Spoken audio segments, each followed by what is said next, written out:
نحمده ونصلي ونسلم على رسوله الكريم اما بعد۔ ایک زمانہ تھا میں بھی تبلیغی جماعت کے تھوڑا سا خلاف تھا۔ جب میں عالم بنا تو ہمارے ایک رشتہ دار لگتے ہیں وہ آئے، انہوں نے پوچھا کہ کیا کرتے ہو؟ اس وقت میں حفظ کی کلاس پڑھا رہا تھا، ساتھ میں امامت بھی کرتا تھا۔ میں نے بتایا کہ حفظ بھی پڑھا رہا ہوں اور امامت بھی کر رہا ہوں۔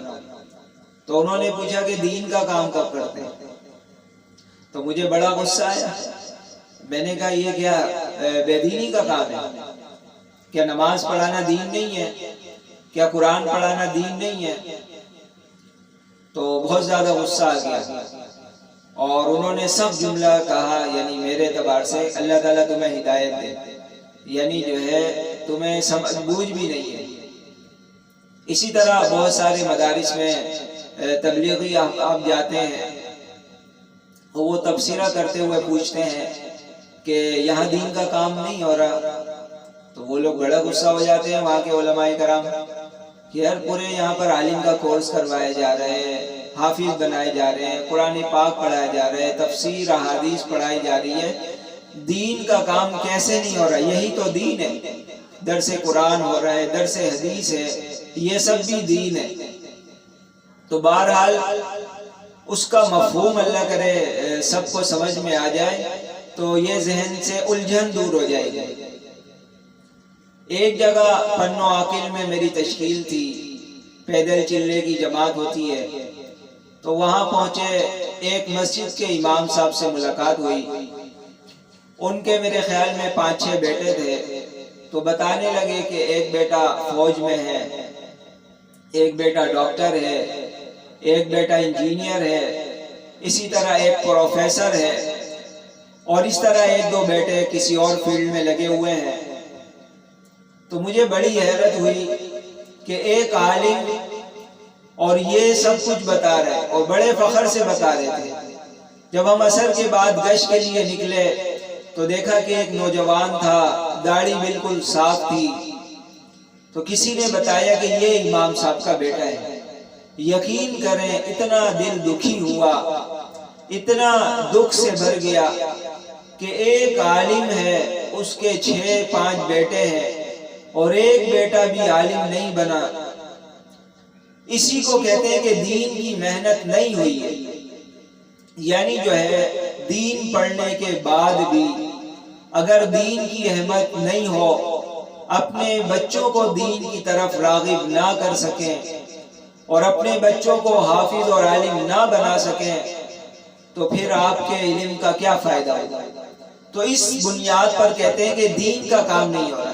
تو دین کا کام ہونے سے مراد یہ ہے کہ دینی جو تربیت ہونی چاہیے، ان کا مزاج بننا چاہیے، دنیا سے بالکل ہٹ جانا چاہیے، وہ کیفیت نظر نہیں آ رہی۔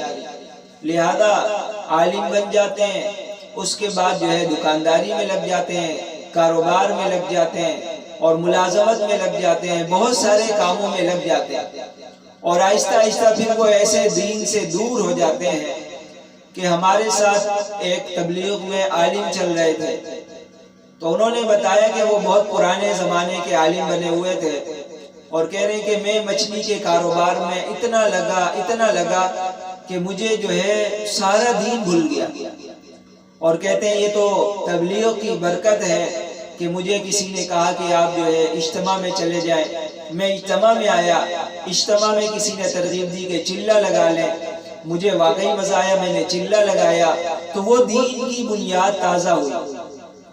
اس کے بعد کسی نے ترغیب دی کہ سال لگا لیں، تو بتا رہے تھے کہ میں سال میں چل رہا ہوں، میرے سال کی تکمیل قریب ہے اور میں نے جو ہے بڑا ظلم کیا، میرے سے نمازوں کی کوتاہی ہوئی۔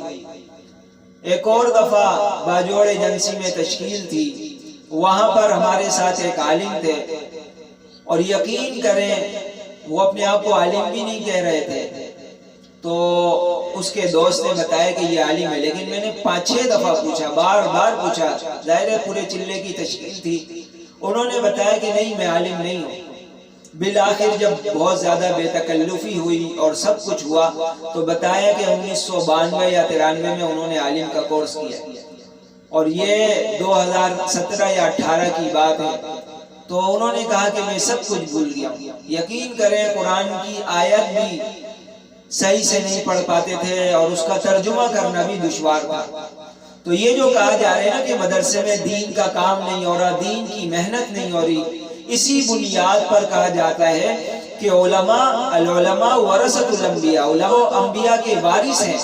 انما یخشی اللہ من عبادہ العلماء، اللہ سے ڈرنے والے لوگوں میں تو علم والے لوگ ہیں۔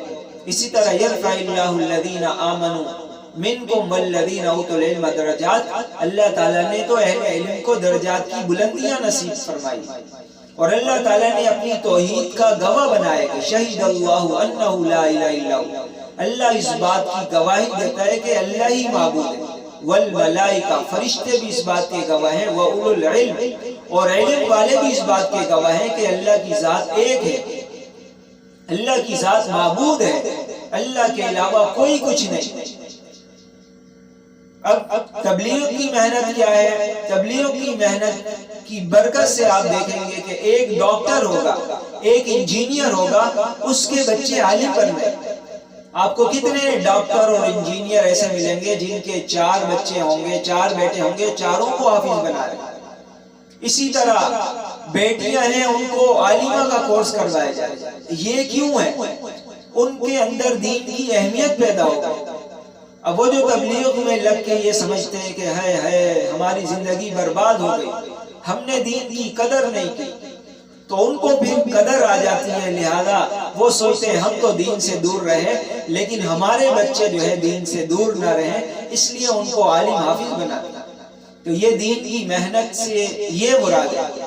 باقی کوئی میری گفتگو سے یہ نہیں سمجھے کہ درس قرآن دین کی محنت نہیں ہے، یا درس و تدریس دین کی محنت نہیں ہے، یا خانقاہیں دین کی محنت نہیں کر رہے، بالکل یہ بھی محنت کر رہے ہیں اور اس کے اثرات بھی ہیں۔ لیکن آج کے زمانے میں جو سب سے زیادہ اثرات ہو رہے ہیں وہ تبلیغی جماعت کی محنت سے ہو رہے ہیں۔ آپ جا کے مدرسے میں جائیں، وہ مدرسے میں 100 بچے ہوں تو 100 بچوں سے پوچھو کہ آپ کس واسطے سے اس مدرسے میں لگے، یقین کریں 70%، کم بتا رہا ہوں، 70% آپ کو وہ بچے ملیں گے جو تبلیغ کی برکت سے مدرسے میں آئے ہوئے ہیں، مدرسے کو آباد کیا ہوا ہے۔ آپ خانقاہوں میں چلے جائیں، خانقاہوں میں بھی بہت سارے لوگ اس طرح ملیں گے آپ کو کہ جو بتائیں گے ان کے پیچھے تبلیغ کی محنت ہے۔ بلکہ اب تو خانقاہ والے بھی پریشان ہو گئے، اور جو لوگ نہیں سدھر رہے ہوتے کہتے ہیں کاش کوئی تبلیغی اس کو جو ہے پکڑ لے اور اس کو تبلیغ میں لگا دے، پھر یہ لوگ راہ راست پر آ جائیں گے اور پھر علماء کرام کے قریب ہوں گے۔ تو اللہ تعالی ہم سب کو دین کی محنت کرنے کی توفیق نصیب فرمائے، خواہ وہ تبلیغ کی صورت میں ہو، درس و تدریس کی صورت میں ہو، درس قرآن کی صورت میں ہو، یا دین کے اور شعبوں کے ذریعے ہو۔ بس بنیادی طور پر تبلیغ کی محنت یہ ہے کہ مال سے اعمال کی طرف، دنیا سے آخرت کی طرف، مخلوق خدا سے ہٹ کر خالق کائنات کی طرف انسان اور مسلمان کا رجوع ہو جائے، یہ بنیادی چیز ہے۔ اللہ تعالی ہم سب کو دین کی محنت کی توفیق نصیب فرمائے اور دین کو سمجھ کر اس کے مطابق زندگی گزارنے کی توفیق نصیب فرمائے۔